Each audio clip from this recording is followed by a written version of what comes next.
All right, everybody, welcome back to another episode of the Enough to Keep Going podcast. This is episode 357 for September 29th, and the week's news leading up to it as well. I am your host tonight, DBQ Hams. Glad to be back, gentlemen.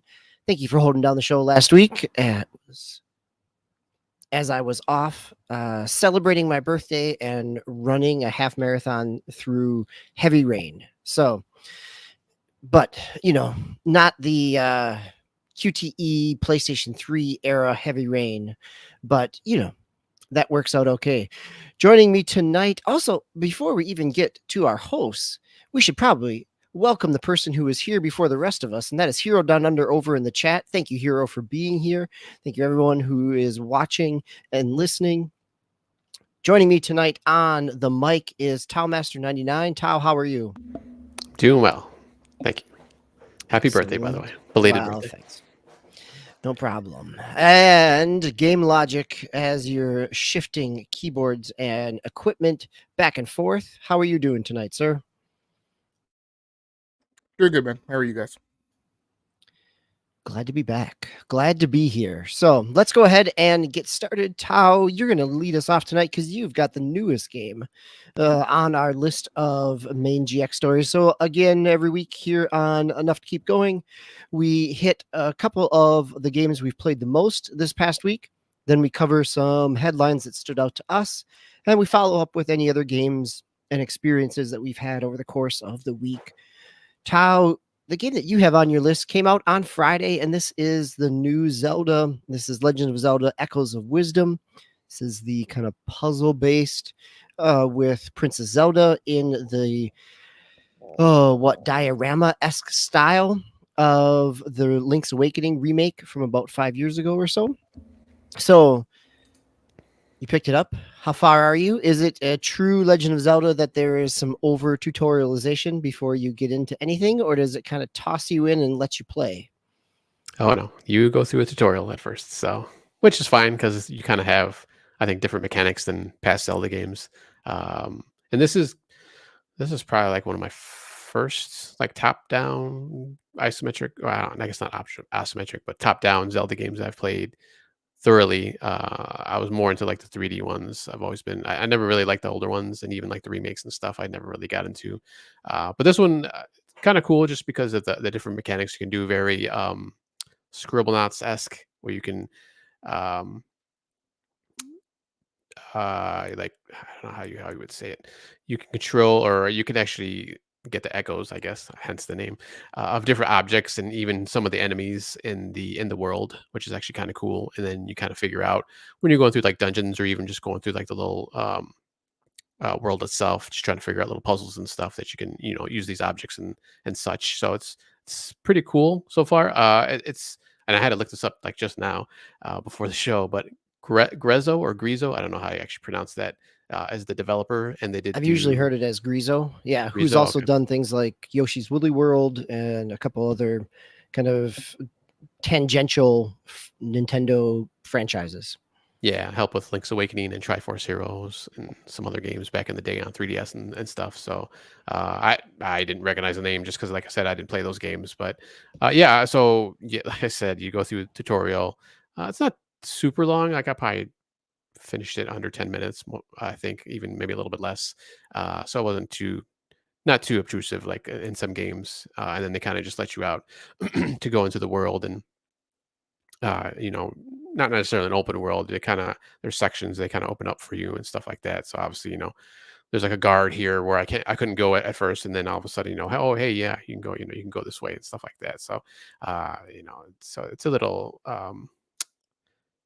just normal RPG type of mechanics and in there. So yeah, but like I said, you have a little wand. So I mean, they show it in the trailers and stuff. So it's not like I'm spoiling anything, but like I said, you can take echoes or copies of the different stuff in the world to do these different puzzles. And I probably played a good bit of it. I probably played 3 to 4 hours maybe since its release, and pretty much off and on throughout the week, last week, and then the weekend.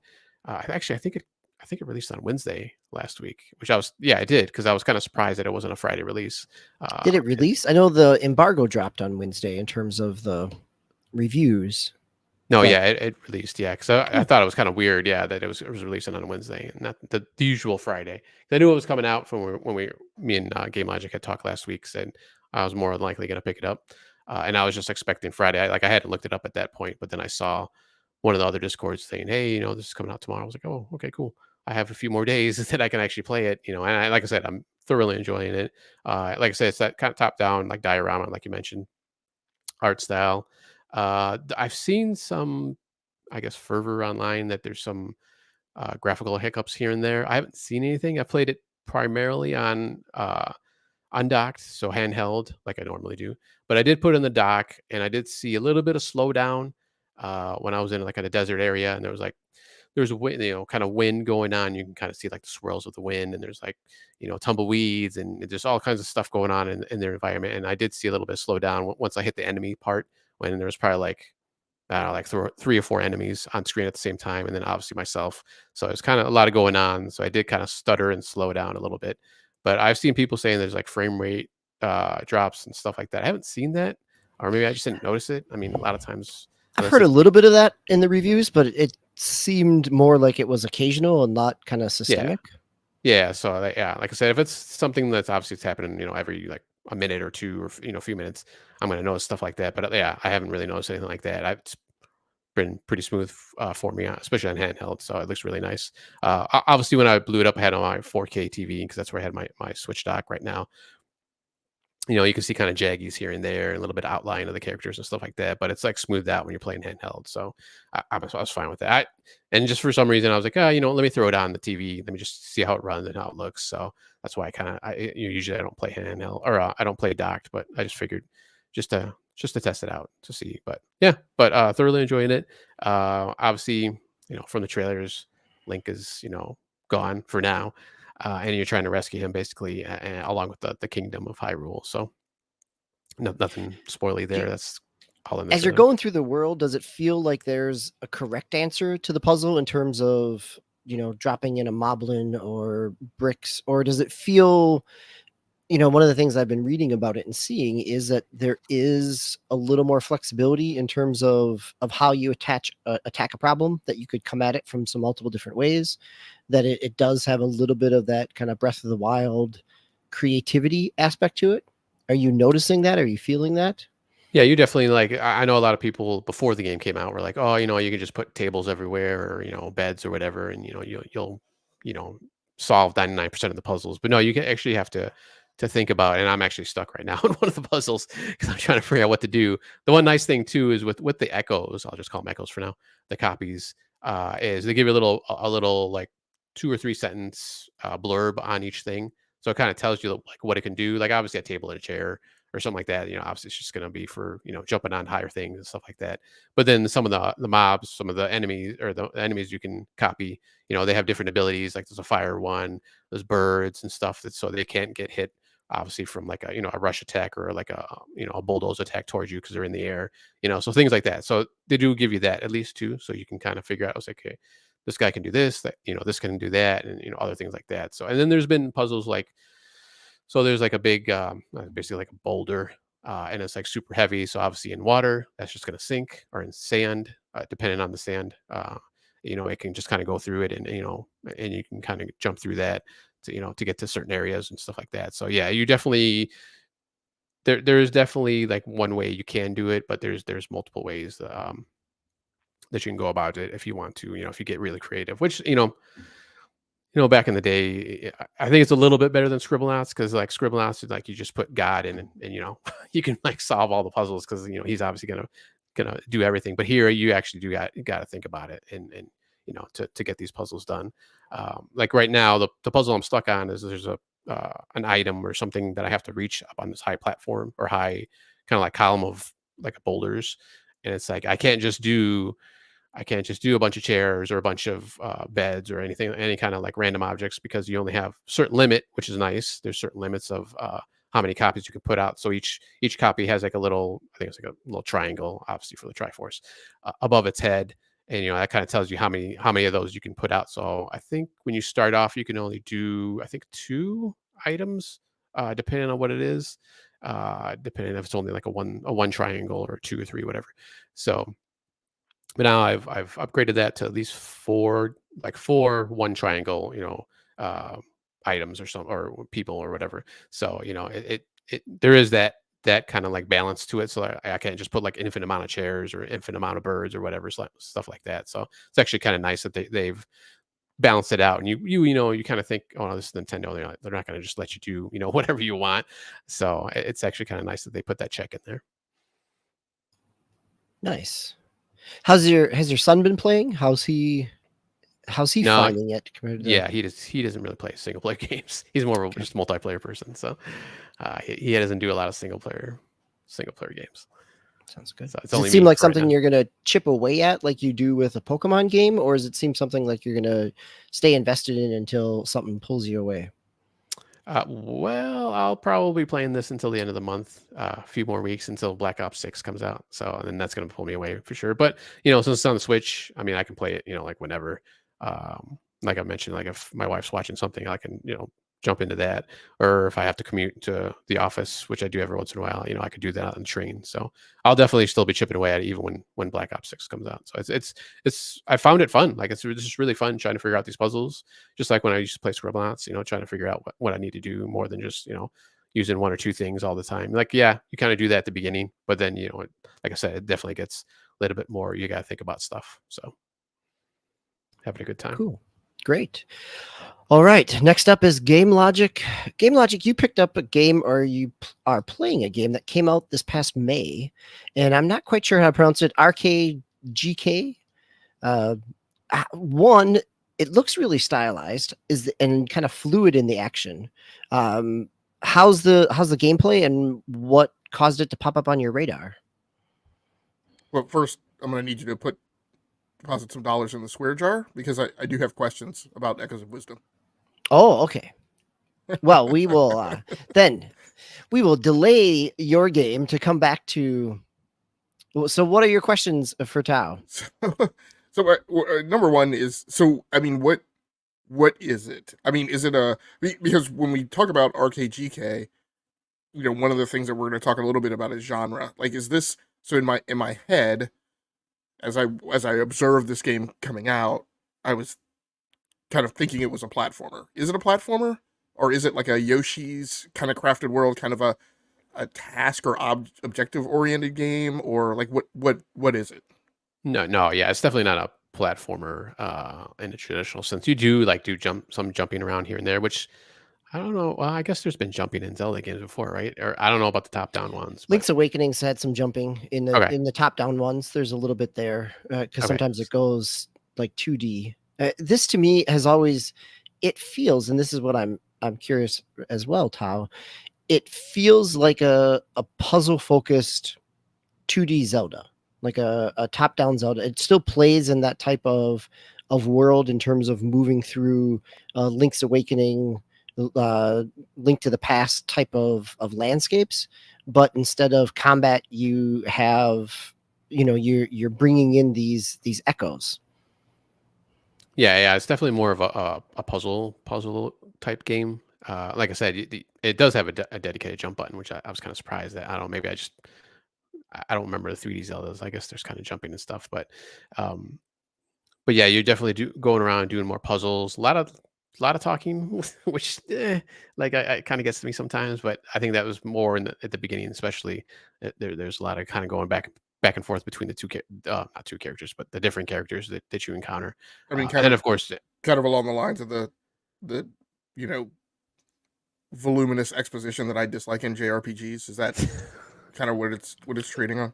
yeah, but not that bad. It's not that bad as I some mean, of the other JRPGs. I'm somebody who's fallen asleep in the intro in the first hour of a Zelda game before because it is so talky sometimes. But Yeah, it's not Final Fantasy, so yeah, you're good there. So, but yeah, more of a puzzle type game.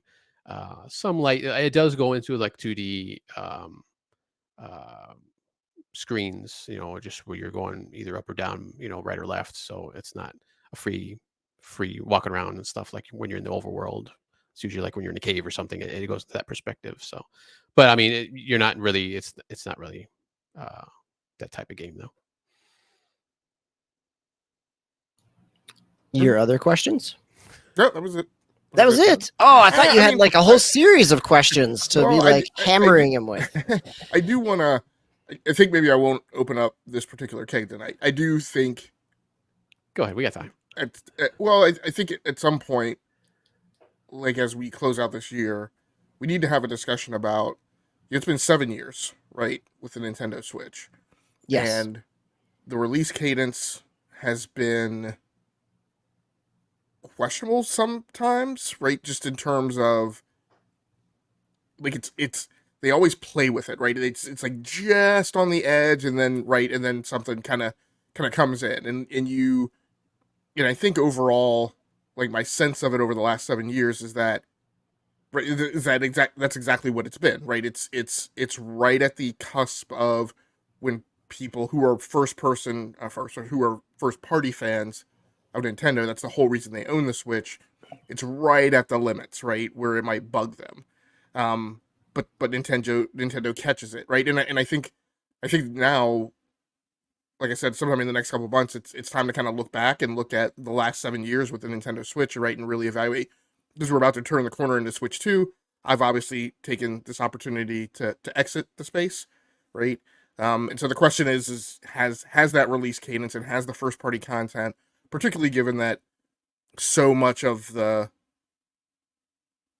generation for Nintendo was bringing stuff that had been on the Wii U, that had been kind of imprisoned on the Wii U, where not a lot of people had bought it. But Tao, you had a Wii U, right? So a lot of those games you had access to, and DBQ, you had a Wii U also, right?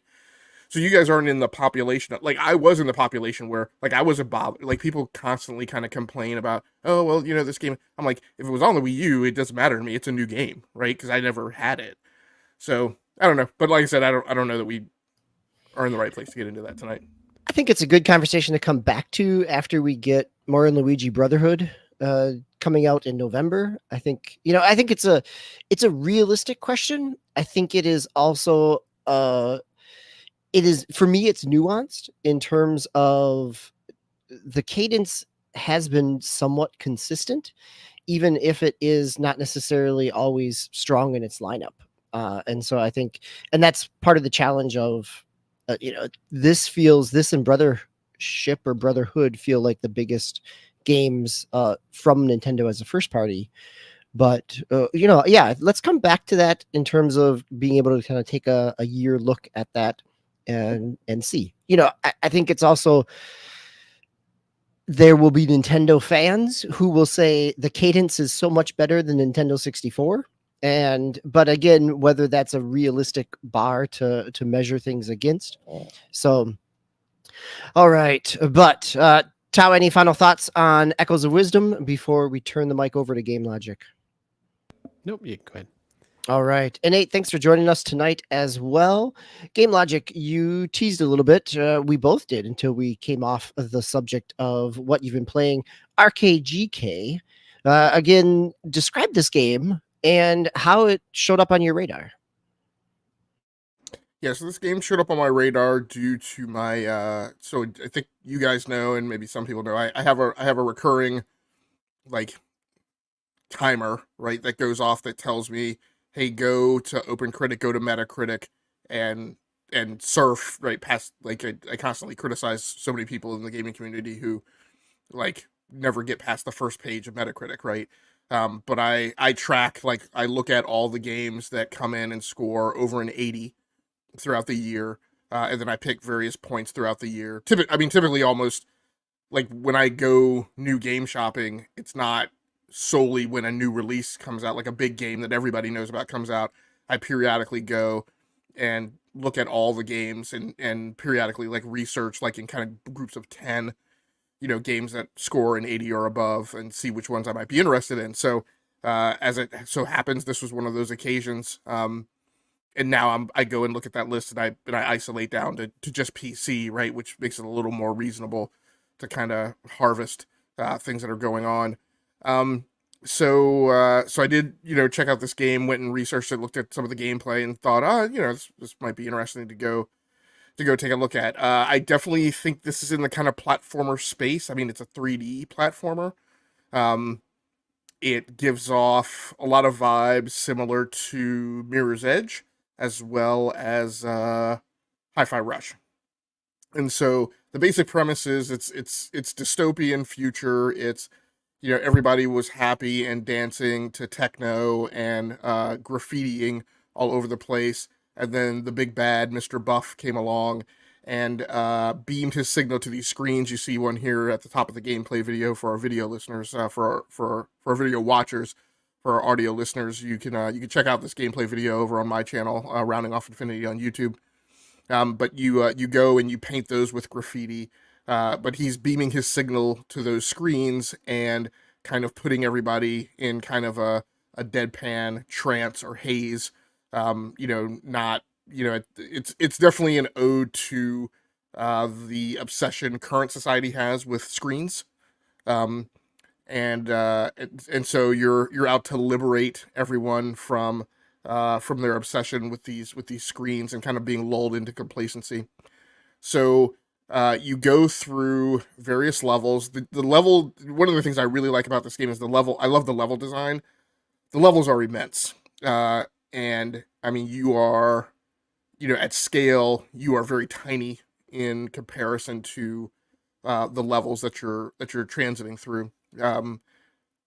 And off on either side of those levels, as you get further into the game, to the left and the right, you will catch things out of the corner of your eye, and you'll be like, "Oh, wait, that's actually a path over there." And you'll go over there and check it out. And as you can see, me struggling here because the back and forth to get the wall bounce when you have to do that to get like up to a vertical height that you can't get to is actually really difficult. It's really super precision, super precise. In terms of hitting the timing? In terms of hitting the timing and bouncing off the Okay. wall. Yeah. It is not easy. And it's funny that you asked the question to Tao about whether or not his kid was playing Echoes of Wisdom. My kids, who are not gamers, and particularly gave me a lot of guff when they found out that the Nintendo Switches were no longer here. And I'm like, you guys never play it. I brought it upstairs one time. You guys lost the privilege to it because you were arguing and fighting over it. You hardly ever ask about it. And then, like I said, they got upset when I told them it was no longer here. But my oldest daughter has been down and actually played this. She's actually as far as I am into the game at this point. And she was just playing through this section today, and that section where you saw me like bounce up and catch on that tiny ledge to get up to the spray paint cans, she actually did that without me like coaching or guiding her.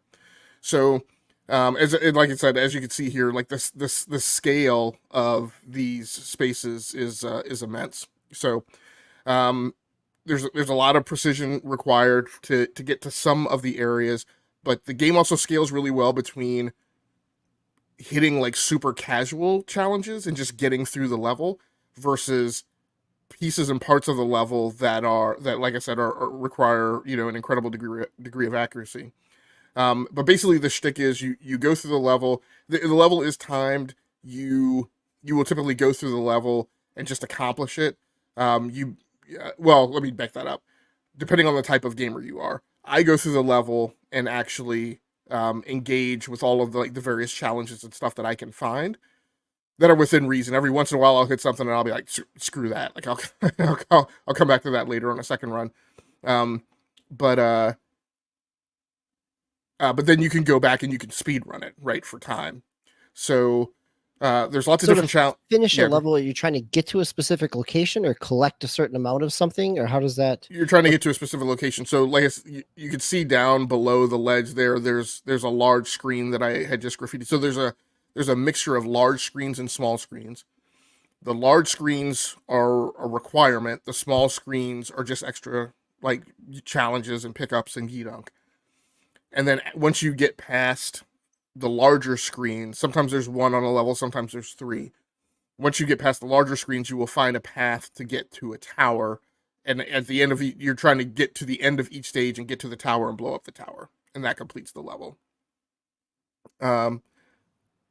So there really isn't a ton more than that. You can, I think, as you've seen here, you pick up spray cans, and that's kind of like your ammunition. I've never run out of spray cans, but they are of limited quantity, and theoretically, it's feasible for you to run out.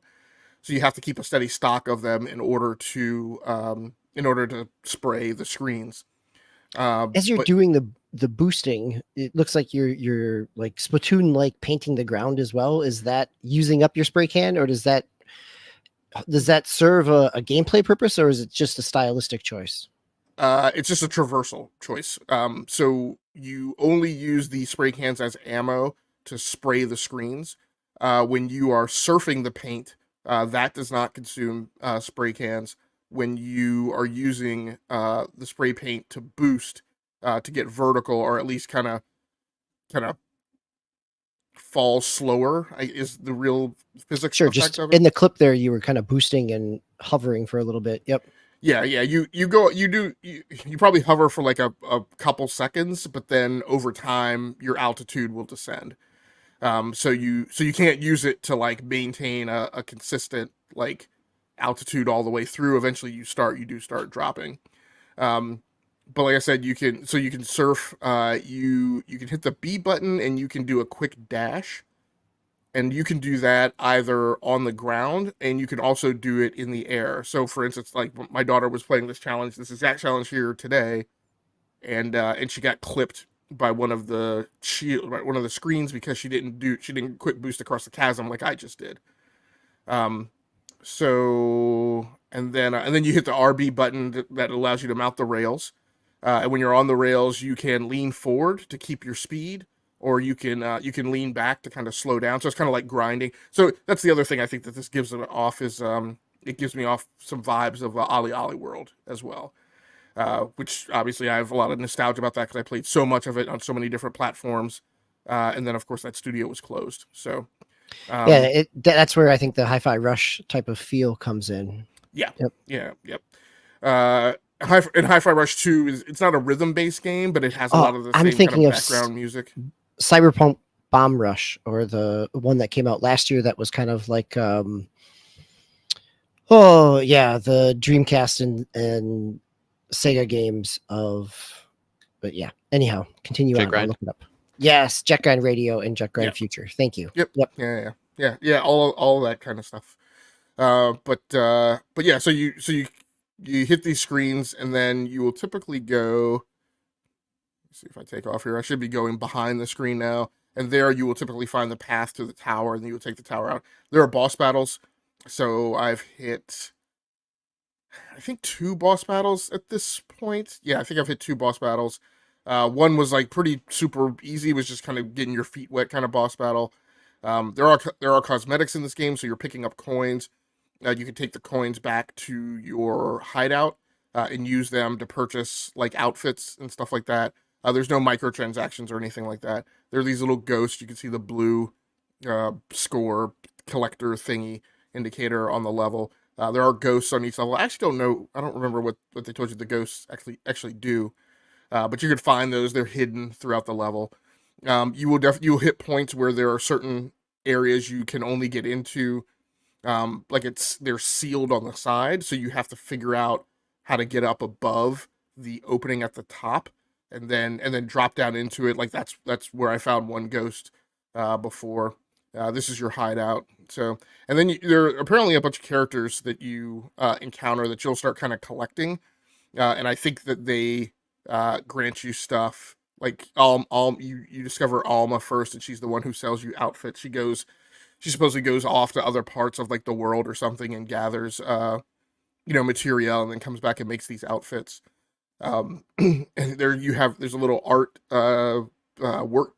work table over on another part of this thing where you can go off and create like new graffiti or whatever. I haven't messed with that yet, but overall, this is supposed to be only like a 6 to 8 hour game, um, but it contains a ton of replayability. And I guess 6 to 8 hours is just if you just mainline all the way through without any replay. But there's training levels on this too. Um, so yeah, This is an Unreal Engine 5 game, I believe. It is Unreal Engine. I think it's 5. Um, so, but yeah, and you can see, in the upper left-hand corner where I have Afterburner running, that it stays pretty consistent at 165 frames per second. It would obviously do more than that on that GPU. That's a system that I'm playing on with an RTX 4070 Super, but I have it capped based on the refresh rate of the monitor. So yeah, I'm having a lot of fun with it. It's great discovery, great find. Little light on story. Again, just a lot of kind of JRPG ish like background, type talking, like it is here. But yeah, I'm having a lot of fun. It's very very close to, again, if it weren't 3D, it's very close to being Metroidvania-ish. So it's got lot of different flavors. It's a malt it's a malt whiskey, a malt scotch. Got, like lots of different flavors. Lots of nice flavor profile of variety there. No, that's great. It looks really fluid. The movement looks good. Having the video clip really helps in terms of being able to describe that. I also think it's great to go back and look at some of the smaller games as they release. This past week, I haven't had a chance to play them or pick them up yet, but two of the things that I've had on my wish list for a while, Iron Meat and Bloomtown, both released. And Iron Meat is like a Contra-like, and Bloomtown is a story-based, turn-based RPG set in the 1960s. So there's so many different kind of smaller games out there that it's great to be able to kind of dive through, peel back some layers, find some things that resonate with us. Yeah, Tao, any questions or follow-up? Or go ahead. Sorry, go ahead. No, I think this game is about $20 on Steam, so it's pretty inexpensive to pick up. Can you are there any like power up abilities, or do you just have everything pretty much, and you're just doing the levels, like going through doing the levels? There is a gosh, I can't remember what the thing is called, Dephaser mode or something like that. That she hits after she collects or aggregates like a certain amount of, I don't know if it's the coins or what it is or the number of boxes that she hits, but there is like a Super Saiyan mode, for lack of a better term, where she's just a little faster, can jump a little higher. It doesn't make, to me, it's not super impactful. It doesn't make like a huge difference. There are probably some jumps that are a little easier. Going faster definitely helps. And I think if I were running these levels for time, that would make a difference, right? Because that would be, how that would make the difference between you hitting, beating your personal best time. For me, it hasn't been particularly impactful or made a huge amount of difference. But yeah, she does have like a power up mode that she goes into. Cool. And that is RKGK. Yeah, RKGK / Rakaji? No, I'm not looking at the agenda. I was like, is it on the? Oh, it's on the Rakugaki. So the RKGK is just all the consonants in the order, but it's Rakugaki. Yeah. All right, great. Thanks, Game Logic. And thanks, Warawara, for making it to the show tonight as well. Glad to have you here. Always excellent to have all the engagement in the chat as we go through. Game that I'm going to talk about just briefly to keep us moving through, because I haven't made my way through sampled all of the games, is Moss Mouse UFO 50. So this is the game that came out last week. And it is by the developers of Spelunky and Spelunky 2. It's got some other indie developers in there. The concept behind it, this was announced back in 2018 or so, is that there's a discovery of a unknown 8-bit console. And here are 50 different games from that 8-bit console. And so it is, some games are very quick and short, and it's organized and laid out of the 50 games in kind of a chronological order. So it takes you through some very early, what would be the equivalent of black box games for Nintendo, all the way up through more like parallax scrolling and multi-level, multicolor aspects in later NES games. The last game on the list has a copyright date of 1989, and I think this starts in like 1986, so kind of covers 4 years worth of game releases or so.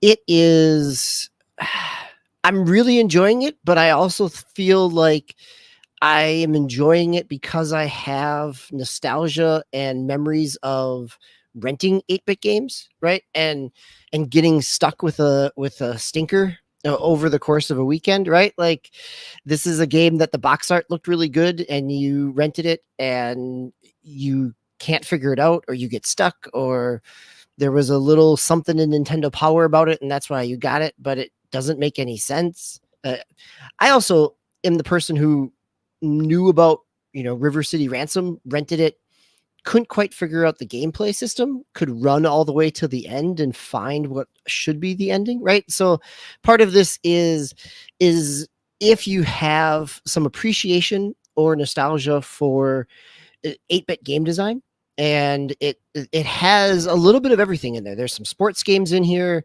I played through something, basically a dodgeball game with beanbags that, as a single player game, is pretty limited, but if you've got somebody in a couch co-op type of way, some of the multiplayer games have a chance to resonate because you're playing against somebody in some of those competitive games. Another one is like people have compared it to Windjammers, but you are basically samurai slashing a ball back and forth, or a disc back and forth between two people. There are platformers, there's exploration games, there's a number of kind of shmups and shoot 'em ups. There's Western, like set in the Wild West type of RPG, turn-based RPG, which I've spent some time with. There's definitely some belt scroller beat 'em ups in there as well. One of the games I ended up surprisingly spending a chunk of time with is this grid-based strategy game with dinosaurs, and it doesn't do a whole lot to explain it, but it also has a layer of complexity, which I found myself kind of coming back to again and again. There are, this is why the Rento comparison fits for me, is that there's not necessarily manuals that you get. If you pause the game, you can get game controls that tell you what the inputs do, but not necessarily what you're supposed to do. So there's not that kind of meta layer on top of it, where you're getting ephemeral with other things that you might have got if these were box copies of something that were discovered, right? This is the idea behind it, is simply just the games. But it leans into that and does it pretty charmingly in terms of, as you launch a game for the first time, you're kind of dusting it off, and only thing you see about it is the box art, is the graphic on the cartridge itself. But again, it is a variety of 8-bit style games, and it's $25. So I'm really enjoying what I'm playing with it, but I haven't kind of fully played everything in it. And I also know that I am potentially a good target audience for it because I have those 8-bit memories as well. Yeah, I saw this being discussed in one of the discords I'm on, and no offense, because I'm old too, but it was mostly older people that were talking about it and really enjoying it. It kind of reminds me, just the games you're describing, of Arcade Paradise that I've been playing last week before, actually, where it's just kind of like, I'm building an arcade and it's all these arcade games, but they're knockoffs, generic, Yeah, the machines most and fun I had in games. Arcade Paradise was not the laundromat, but playing the knockoff arcade games. Yeah. Yeah, sounds pretty cool. And now, so do you is there like a story you progress, like you said, it's supposedly a found old console, or you just pick whatever whenever you want? You just pick whatever. They're all available to you from the get-go. There's not like a meta narrative that's happening over the course of it. I really enjoyed what Game Center CX or on DS back.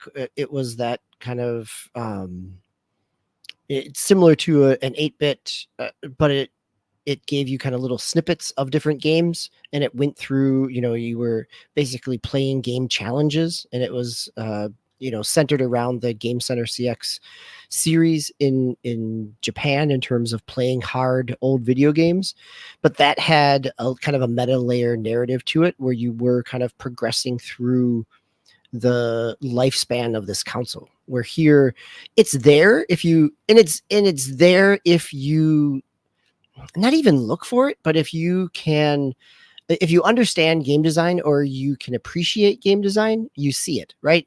Starting in some of the first 5-6 games in the collection, it is very simplistic in its not only its color palettes but also in its game design, and then you see it kind of evolve over time. And that happens sometimes with simply the sequel or the third iteration of a similar game, but also you see kind of the limited belt scroller, which feels and looks a little closer to not quite the Kunio-kun type of River City Ransom, but more like Trojan, the American version of it. But then you get further in and later on, and you get kind of a G.I. Joe Ninja Gaiden type of game with a little more depth in its graphical and abilities. So DBQ, one thing I want to ask is, so yes, please.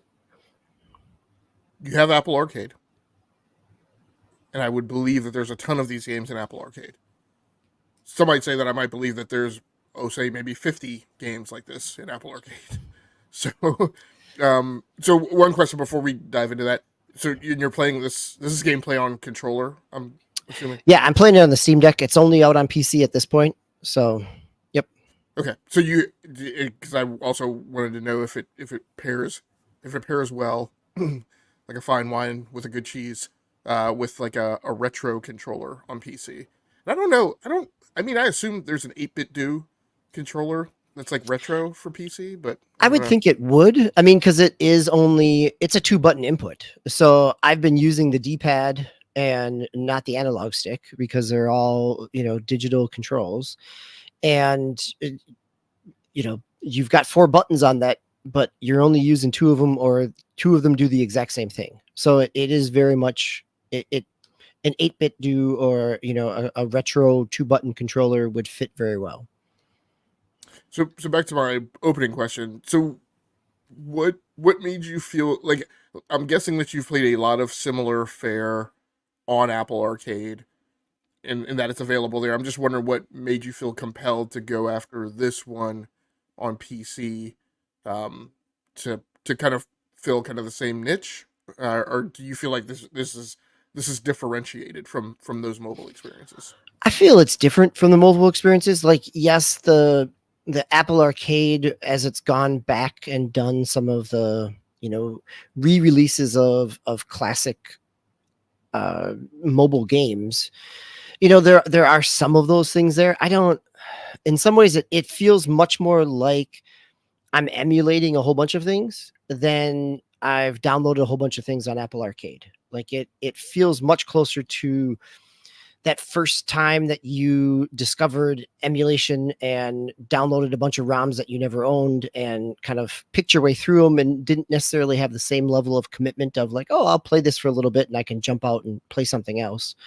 So, I mean, I have been playing, it's not on my list, but Balatro also came out on Apple Arcade this week. So I've definitely been playing some Apple Arcade, but this scratches a different niche for me. It scratches an itch. It feels like it covers a different niche. There we go.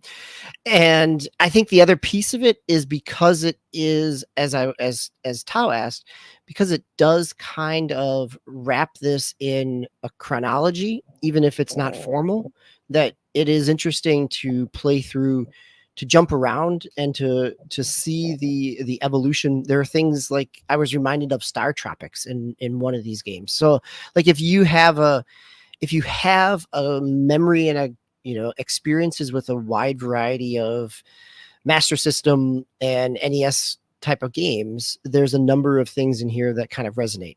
They're also a little shallower than what you'd find on a NES. Like there's, a sports game simply is just a PvP, or a PvE. There isn't necessarily like a tournament mode, even if it is simply an 8-team bracket, like a sports game from 1987 might have. Like, so there are, excuse me, there's some limitations there in terms of what it is, but it does feel like it's covering something different and unique. And there are a number of these games that are enjoyable just in themselves as games, let alone as part of this larger collection. So it sounds like it gives off a little bit of the Nintendo Switch Online kind of vibe, where like you go into NES and there's just like a wall of games available, and you can kind of traverse around and spend like 5 minutes in each one, and kind of all be in like within a single pane of glass, so to speak. Yeah, I think it definitely hits some of that.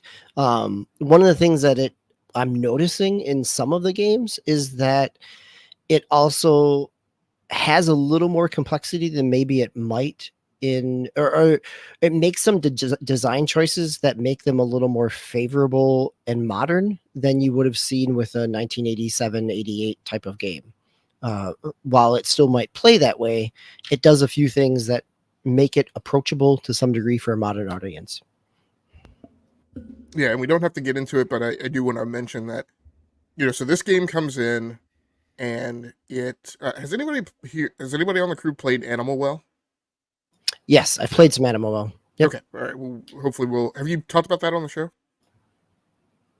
Yeah, Okay. back in the spring a little bit. Yes, Okay, and yeah, I also admitted that I'm not smart enough to play Animal Well. Yes. Okay, that may have been maybe I was on that episode, or maybe I missed it.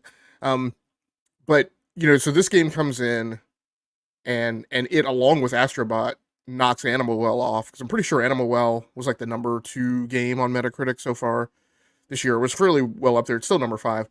I just want to point out, as we kind of careen towards October, November, and we start getting into the game awards and things like that, this is very much the year of the indie.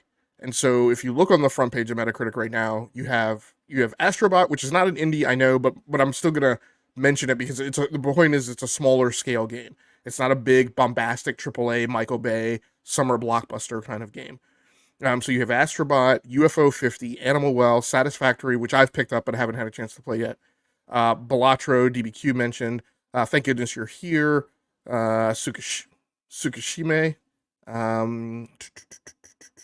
Shogun Showdown, Lorelei and the Laser Eyes, Tactical Breach Wizards, Mullet Mad Jack, and the Crimson Diamond. So it's going to be very curious to me. My point is that a lot of the indies are broken out in a way at a scale and a volume that, to me, has not been reflected the last year.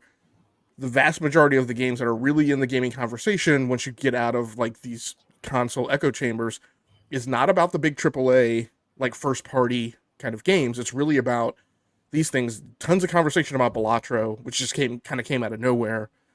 So it's gonna be interesting to see. The TGAs are gonna be the TGAs. They're gonna do Keeley's show is gonna be what it normally is. But as you turn the corner and you get into the DICE and GDC and the BAFTAs, that's where it's going to be curious to me to kind of see how that plays out. I don't know that this year is going to be another, us seeing Christopher Judge like at every, award show, which God of War is great. Christopher Judge is an amazing actor. One of my favorite sci-fi actors, him, Michael Dorn, they're all kind of in that, Stargate, Star Trek, panacea of great actors like that I really like. Claudia Black, so I love seeing him and the accolades that he got. And then, and then we have a year where Baldur's Gate, like, the studio has literally talked about like it was becoming difficult for them to constantly be sending people out to award shows because of the impact it was having on workflow. But I don't know that that's going to be the same this year. So I don't know, just interesting aside. No, I think that's a great observation. I think that you'd hear people say there have always been some great indie games. It just always hasn't, they haven't bubbled up in the same capacity, or they've been drowned out by press from other places. And some of these have cut through this year in ways that don't always happen. So Let's move. Speaking of news and getting drowned out in media cycles, we had a number of things happen this week. We started off with a Sony State of Play. We got some Ubisoft information. We had Tokyo Game Show. So we've got a number of different game stories to get to.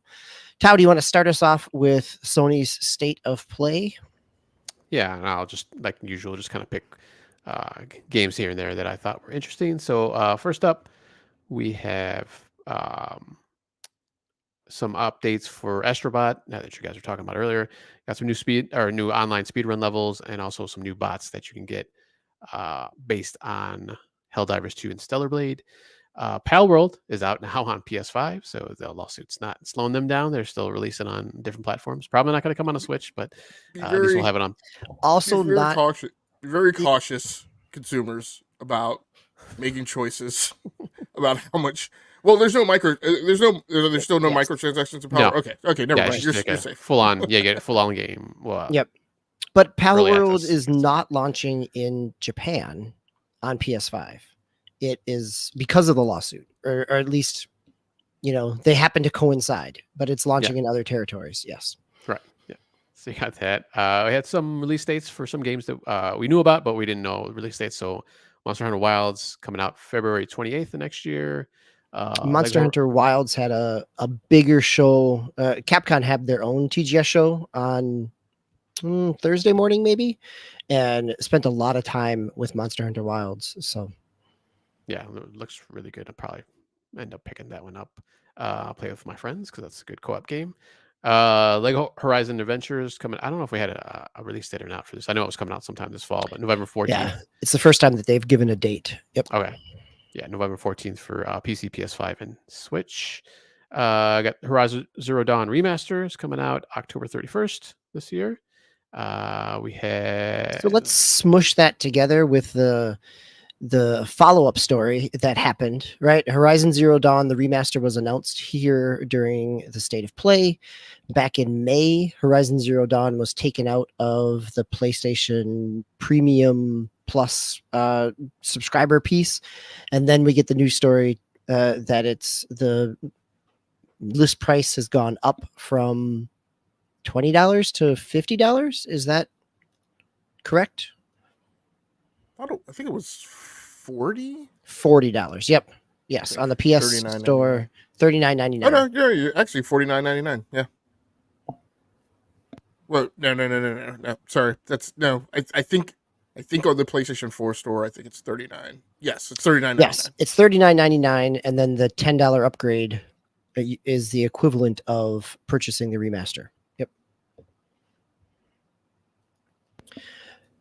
Go ahead, Tao. You want to keep going through? We get a couple big ones here. Some new pieces. Yeah. Before I get to the what they ended with, some more announcements for games. I don't believe had any dates. Was Dynasty Warrior Origins coming January 17th of next year, 2025. So I'm looking forward to that. I used to play a lot of Dynasty Warriors. Like every time they would release back in the day, I would buy it, but I haven't bought one in a long time, so I probably picked that one up. Lego Fortnite has a split screen mode coming next month. It's interesting. It's a little couch co-op there, and then they'll also get a limited edition DualSense controller. And there was one other one here at the bottom. Oh, Legacy Kane, Soul Reaver 1 and 2 remaster coming from Aspire. Yep, and that was kind of leaked. Yeah, I guess that same day or earlier in the day, I think it was. I think so. Yeah, coming out December 10th of this year. So I remember playing. I played 2. I don't remember if I played the first one. I might have, but I got pretty far in 2. I remember. I never finished it, but it'll be interesting. I know there's a lot of outcry. I don't say outcry, but a lot of cheering for that one because it's been wanting to be remastered or just re-released. Something because we haven't had a Legacy Kane in a while, so that'd be interesting. And then, like I said, the show ended before we go there, I want to hit on a couple other ones that we got information about. That the Lunar remaster with Lunar 1 and 2 from the Sega Saturn are coming. This was also the same day as the Sonic kind of Direct or Sonic Central, whatever. So you got the announcement that Keanu Reeves is voicing Shadow in the DLC for Sonic across Shadow Generations. And then we finally get a date on Fantasian. This is the Mistwalker RPG that has been stuck on Apple Arcade, which is coming to PC consoles this fall or this winter in December 5th.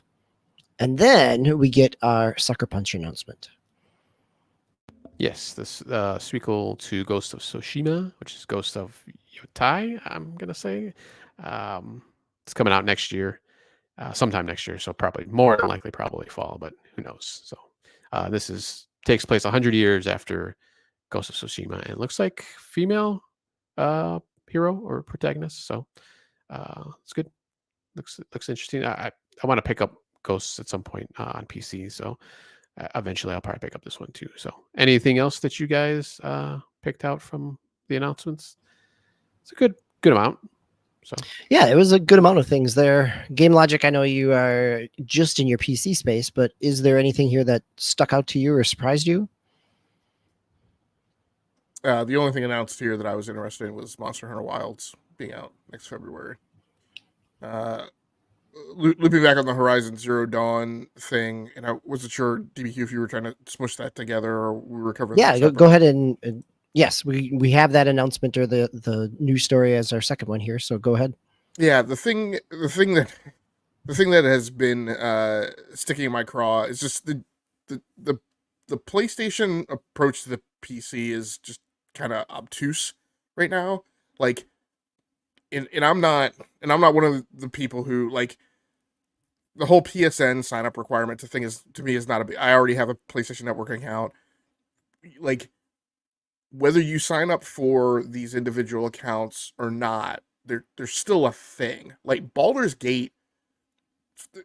I mean, so first of all, I think people are decoupling launchers and accounts, and I get it and I understand that, but like we were assailed by the launcher wars 5 or 6 years ago, and we lost that war, and now we have Launcher Palooza. And Baldur's Gate, Red Dead Redemption was a game that, not Red Dead Redemption, maybe Red Dead Redemption. There was some Rockstar games came out and didn't have a launcher stuck in front of them, and then at some point, games that you had paid for were the launcher was added to them. So you were playing these games before without having to go through the launcher, and then you got a launcher stuck in front of you between you, like booting up Steam and starting the game. Baldur's Gate, I think Bethesda games now give you a launcher. I can't remember exactly, but I think they do. I don't know if they do, but you have to have your Bethesda login. Is that what it is? I don't know. It's so. There was another game that I was going to mention. Baldur's Gate 3. Baldur's Gate 3, you don't have to sign up for an account, but it still launches that flipping launcher every time you want to play Baldur's Gate 3, and it nags you unless you turn it off to do an account. And even if you tell it no, there's still like an additional button press. Like, so the point is that it's friction right between you and just getting into the game. So that happens regardless, and other publishers do it. It's not just PlayStation. However, PlayStation has gone through this. They had the whole thing with Helldivers 2, which again I think was blown way out of proportion by PC gamers. I should say it's Steam gamers. It's not PC gamers, because God of War Ragnarok, which also has this PSN requirement, is having zero problem having traction over on the Epic Game Store, and it is not getting review bombed. And again, Epic has a slightly different approach to how it does reviews, but you would think if it were grassroots and embedded like it is on Steam, that the random number generation approach that they do of putting all the buyers kind of in a lottery ball, tumbler, and picking them out, right, to have them submit review scores, would eventually catch enough people, right, who had a negative feeling about this whole network requirement. So it's specifically a Steam thing. So they went through the thing with Helldivers, which again was blown out of proportion. You had a lot of people running around saying, they've taken it off the market in 177 countries. Again, I will go back to education in this country, and please go back and take civics classes and understand how many sovereign nations are actually members of the United Nations. It's 192, so it's not 177 countries in which it was banned. Those are 177 economic regions you can have multiple economic regions in a country, so please stop saying it's 100 citizens in a country. So, but I felt like that was blown out. But Sony bent, right? They made a different choice. Getting review bomb for God of War Ragnarok, which I think is way overly. So I'm not one of those people. However, with Horizon Zero Dawn, you're charging people an additional $10 who have purchased the game, who have paid full price for the game. And the only time that I don't know that I've ever paid for an upgrade on PC was for Death Stranding. And that wasn't PlayStation. That was a 505 published game, right, on PC. And Horizon Zero Dawn, I think, is a good game. It's not Death Stranding, right? I personally feel like Death Stranding is in a class right above. And so being charged $10 for the Decima engine and you know what Kojima did with that, I think that's a bar above where Horizon Zero Dawn is. So you're charging people an extra $10 for this, but on top of that, you're charging them for it, and then if they take the upgrade, then you're shoving the PSN requirement in front of them, and that, to me, is a lot of arm twisting.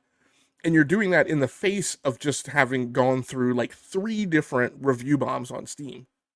And so that, the problem I have with that behavior, the concern I have with that behavior is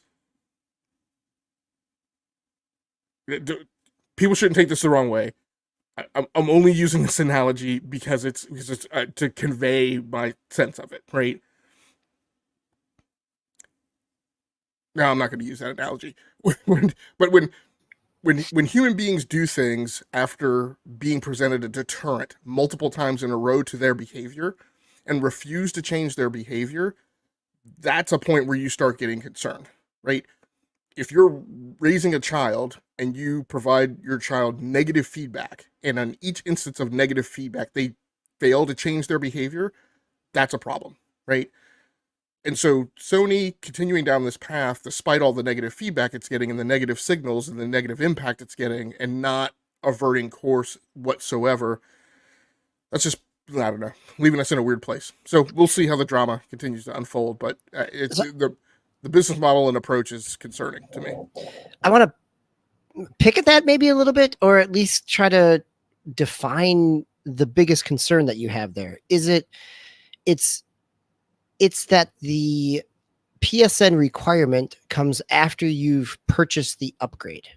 But if you let me clarify though. But if it's an upgrade, do you currently have a PSN requirement for original Horizon Zero Dawn? Okay. Nope. So yeah. Okay. Because my point is that you're asking me to pay, right? Because the thing that will make me cranky is like when I pay for something, I feel like you shouldn't be in my face and nagging me all the time.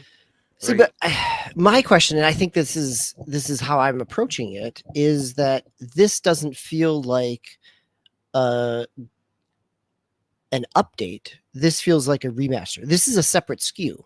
Where if I think of when BioShock and Borderlands got HD graphic packs, those were free within the, they just loaded in within my existing Steam library. But this is going to be a separate purchase, a separate, I guess it's a question, and I don't know this yet, in terms of, does this replace your existing Horizon Zero Dawn game in your library, or do they sit side by side and one is the remaster and one is the original? So the problem I have with having a problem with that or not having a problem with that is different publishers have approached that differently. So I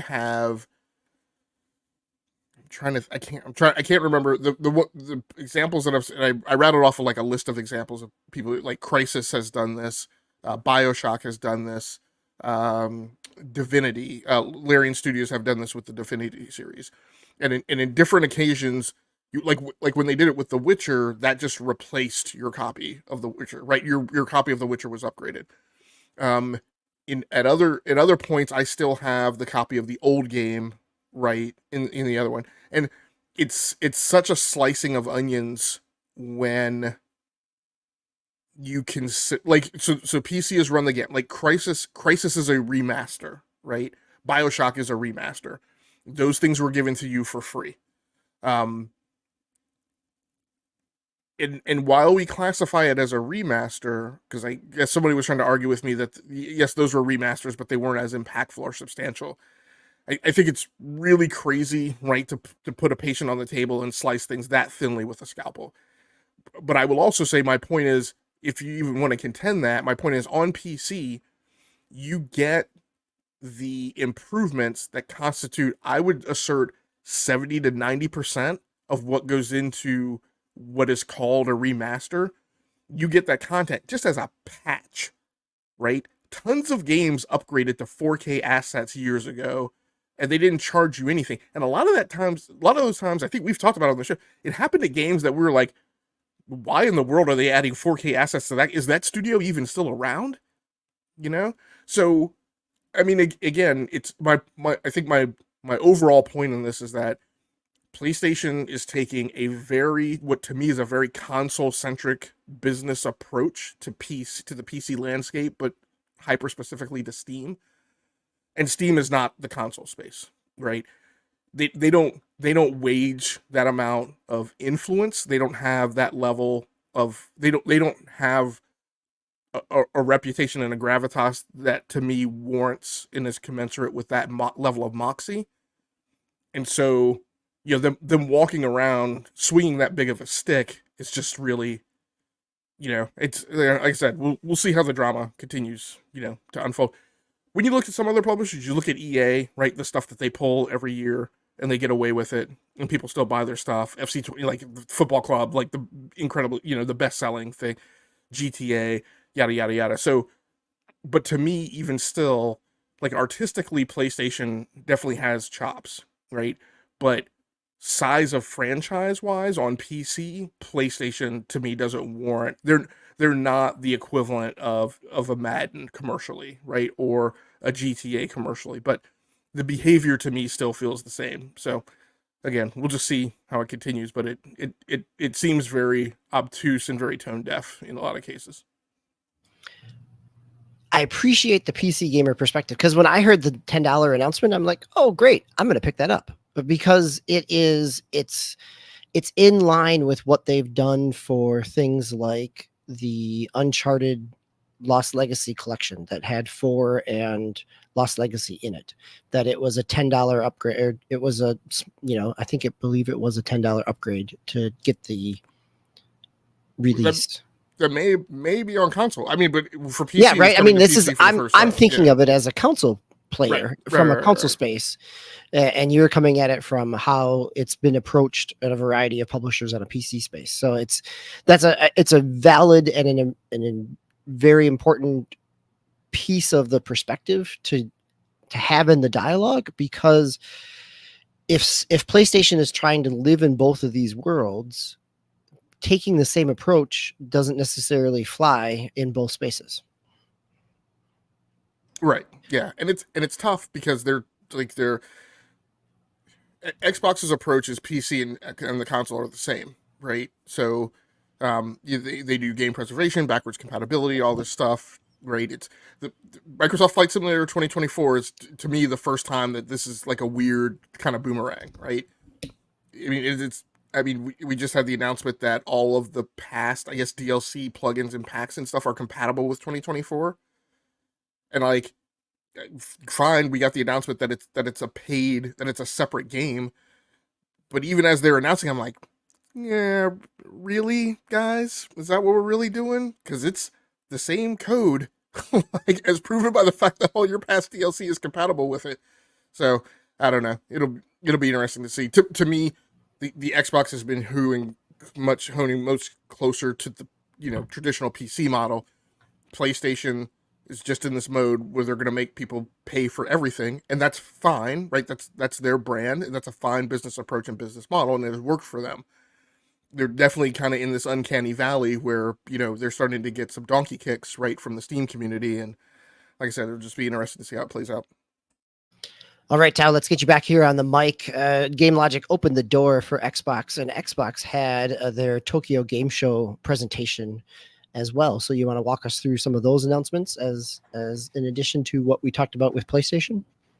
Yeah, real quick before that, I had mentioned 300 years after the first Ghost of Tsushima, and I had said 100. Yeah, it is 300 years. I had just read it wrong in that article.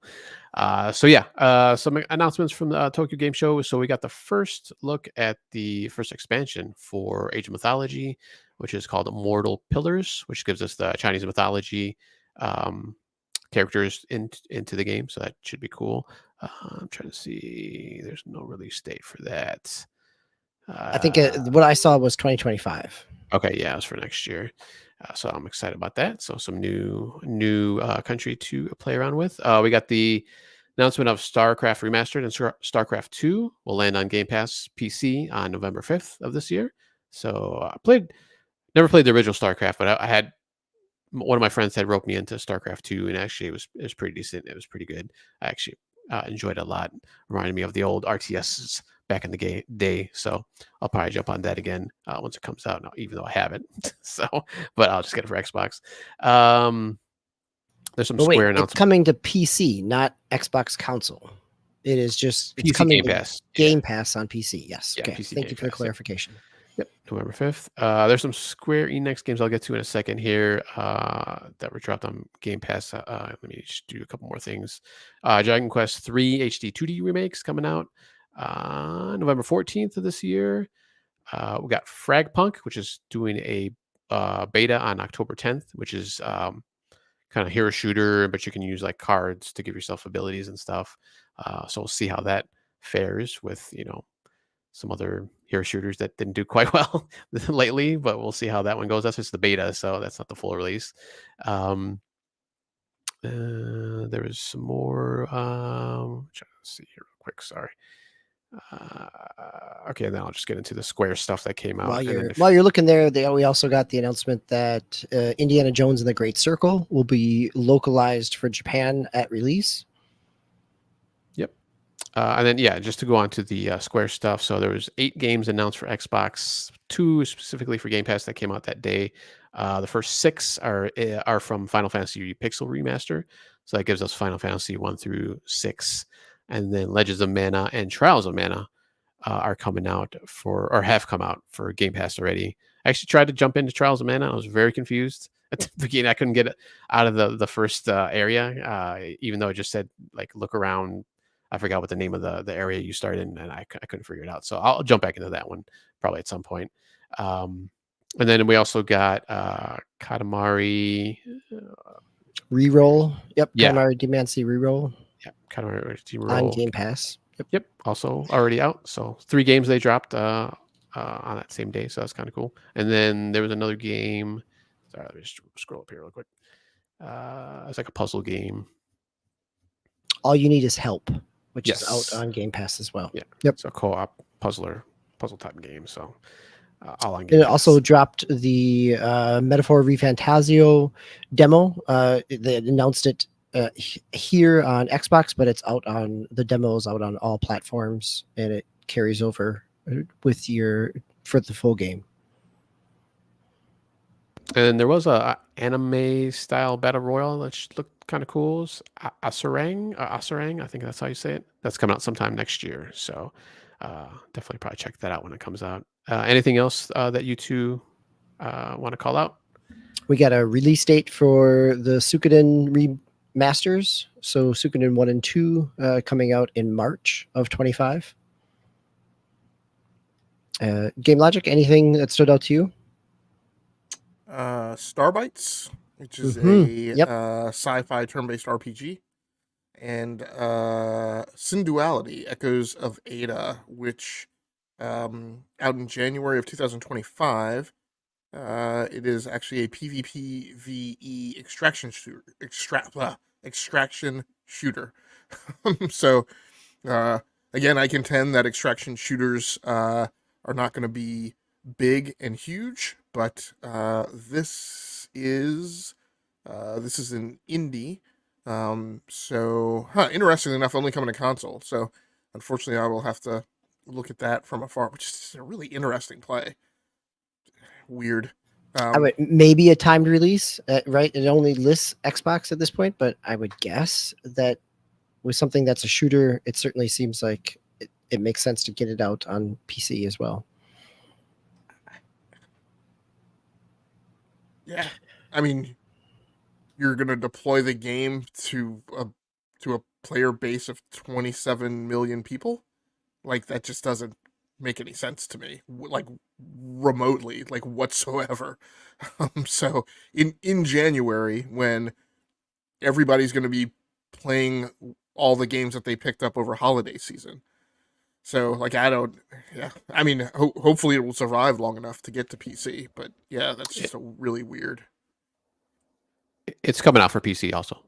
I just looked it up. It's on Steam. Okay, good. Because Oh, is it already out on Steam and now N- it's releasing on Xbox? No, it will be out the same day. Okay. Yep, same okay, time. yeah. It's yeah on the Xbox Wire page. It's only listed for Xbox Series X and S. Okay, well we can glad we can. All walk right, that Game back. Logic, stay on the mic here because in addition to Tokyo Game Show, we had Ubisoft couple of announcements as they were doing some investor reporting. We got the announcement that Assassin's Creed Shadows is being delayed until February, but then we also got some information about Star Wars Outlaws. So why don't you take us through that? Yeah, so the word on the street about Star Wars Outlaws is that it did not perform well. Had kind of a weak launch. There's a lot of stuff going on at Ubisoft now. Getting games to Steam a lot faster is a core part of the strategy. Outlaws will be caught up in that. There's a lot of discussion about that happening with Assassin's Creed Shadows at launch, but quite frankly, Star Wars Outlaws will really be the first game in the Vanguard getting to Steam on November 21st. Which is actually good because I don't think I have that game on PC. So I'll maybe pick it up there.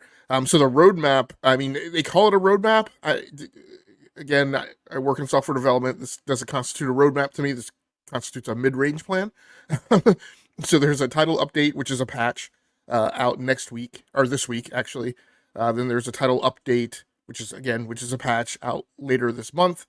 And a lot of that seems like it is kind of shoring up infrastructure and foundational code before the story pack releases in late November, which will, is a good time and a great time for it to get to Steam. It's kind of in that pre-Thanksgiving, swell where people are, picking up a lot of stuff, just because they're out shopping, heading into Black Friday. Probably has a good chance to kind of get some traction there. That is the story pack, which I can't remember what the content. DLC will see Kay and Nyx infiltrate a high stakes sabacc tournament where they will face off against the legendary Lando Calrissian. And so, like I said, that's the story pack. That's also the same day that it comes to Steam and comes out with another patch in late November. So, good second wind opportunity for it to pick up some player base and see how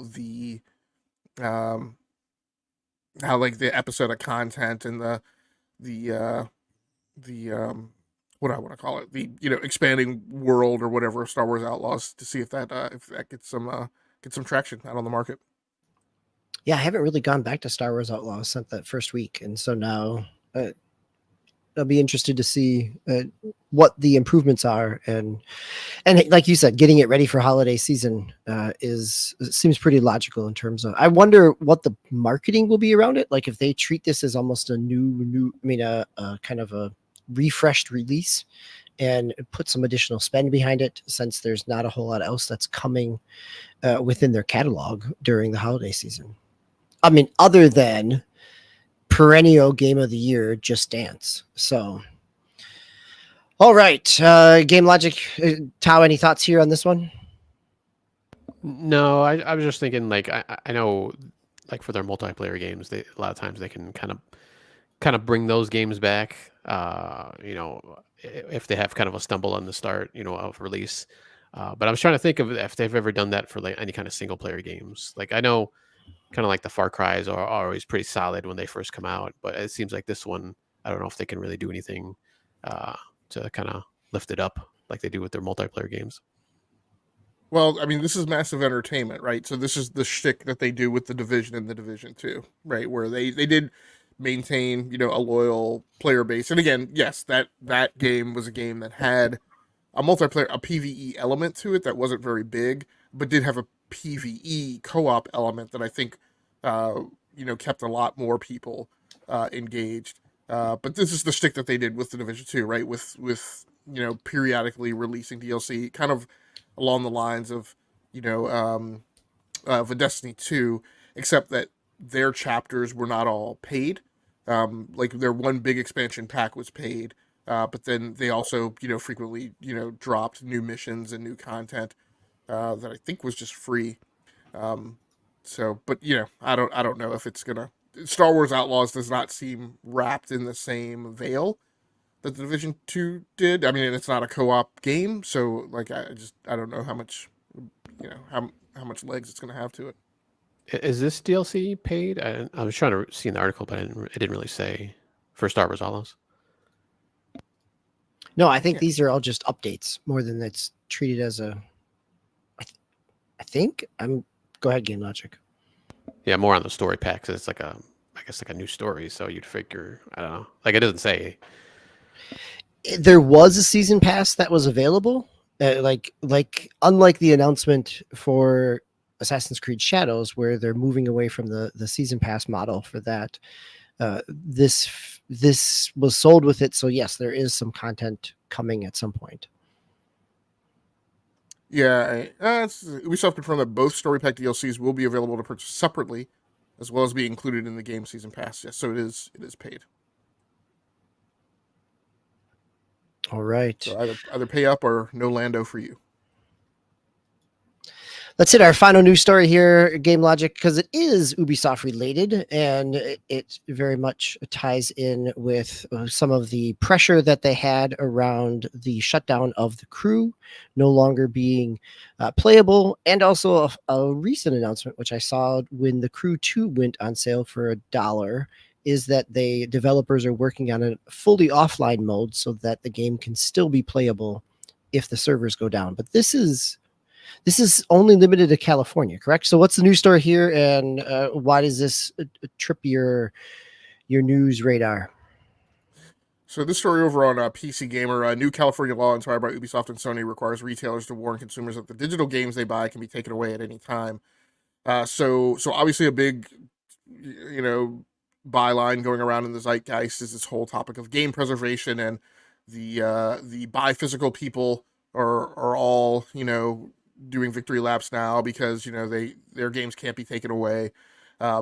So this is a law that was proposed. I can't remember the name of the California representative. I think who's a woman who submitted this. But basically, part of her reaction was to hearing about the Crew shutting down and all the hubbub that went along with that. I can't remember what it is that Sony did that triggered this too. But take away movies or something from the PlayStation Store? Oh, that's right. They were going to take the Discovery stuff off the PlayStation Store, but then when the outcry went down, they reversed course on that. So because of those things, there is this bill. Now, the bill does two things. The first half of which I think is completely irrelevant and ineffective, and basically requires them to put a big warning label on the thing that you're not actually buying property. Now, so I just want to clarify, right? Because it was a bill that has been passed. It's a law that will go into effect in 25. Okay. Yeah. Yep.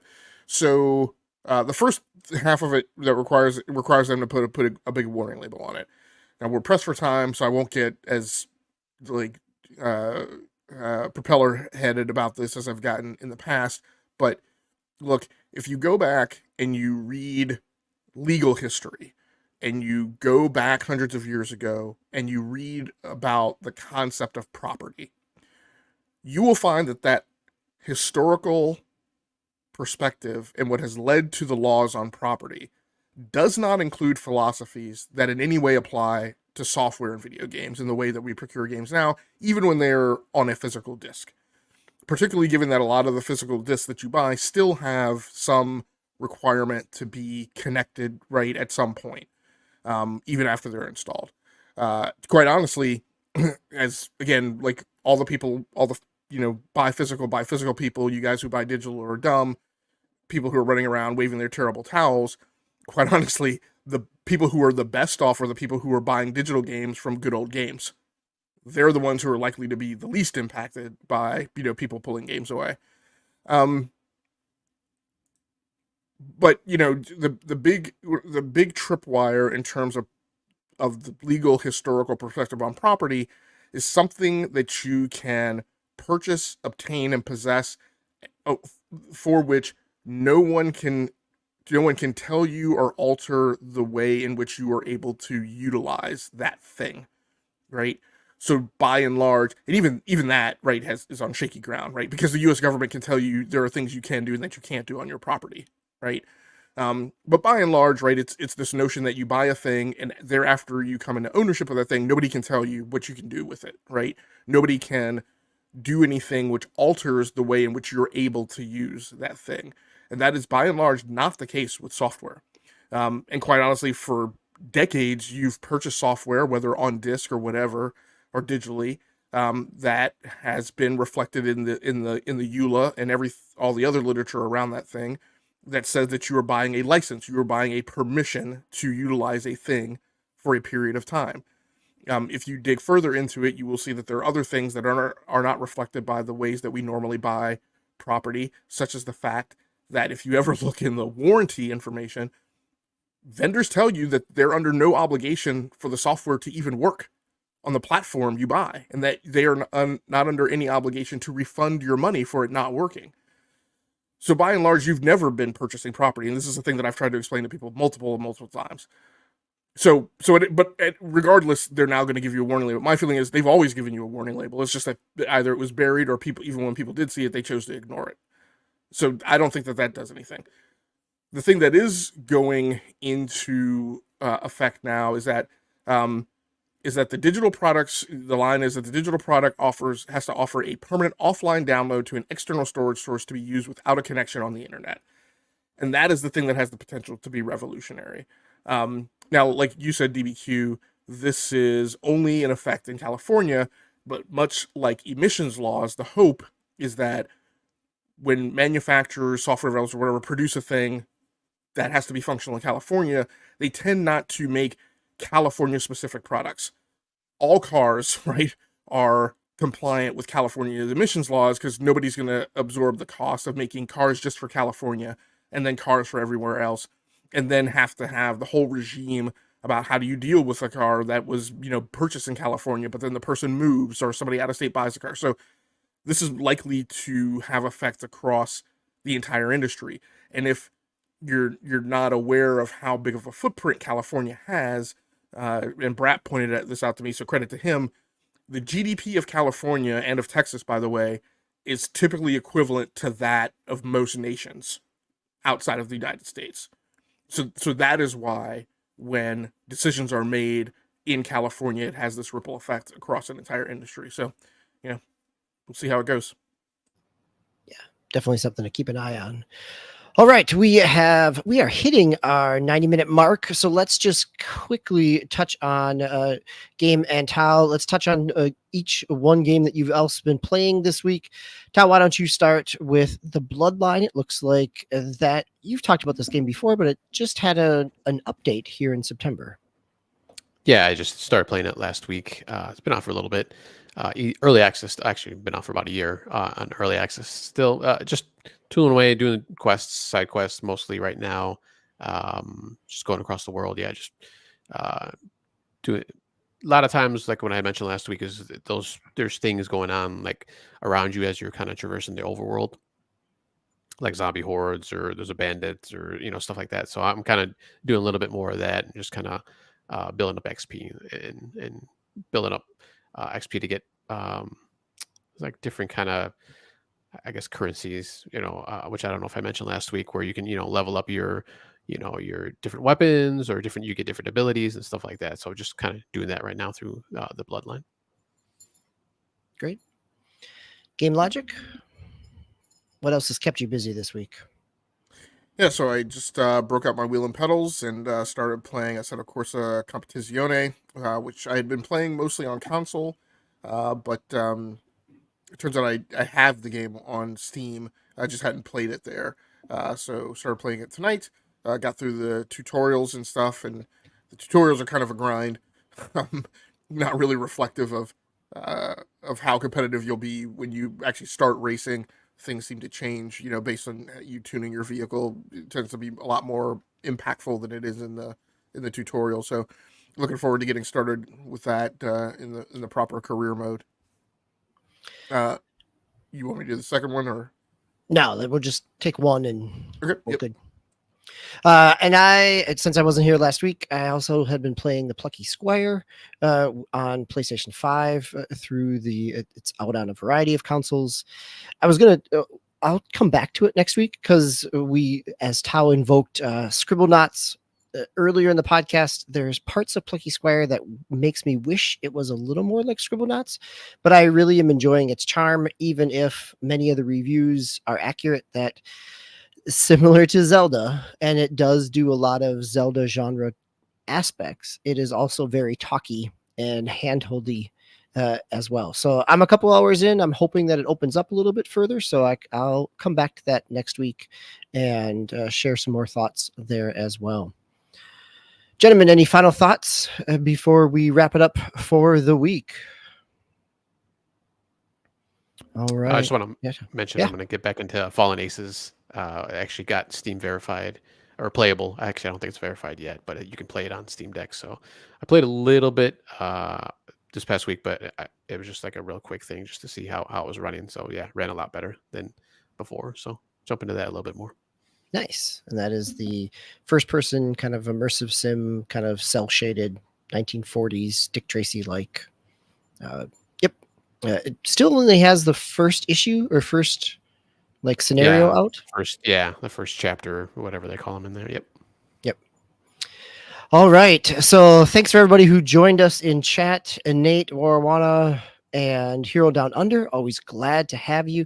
Thanks you for everybody else who is watching it, whether live or on stream, and also those listening. So really appreciate you being here. Thanks for the conversation. Tao Master 99 and Game Logic, thank you for the dialogue and the conversation and the controversy a little bit tonight as we got into a number of different topics. But this has been a big week for news. Not necessarily anything game changing, except for maybe that California law if we look back in a couple of years, but a lot of announcements coming around Tokyo Game Show and a number of other places here as well as we turn and really kind of get into the release schedule now in October. So we've got plenty more to talk about. We'll be back next week to talk about it, that on episode 358 for next week. But this has been episode 357 for the week of September 29th. I've been your host, DBQ Hams, and thank you, Game Logic and Town Master, for joining me. For everybody else, until we talk to you next, play the games you love those you play with, and be kind to yourself. Good night, everybody.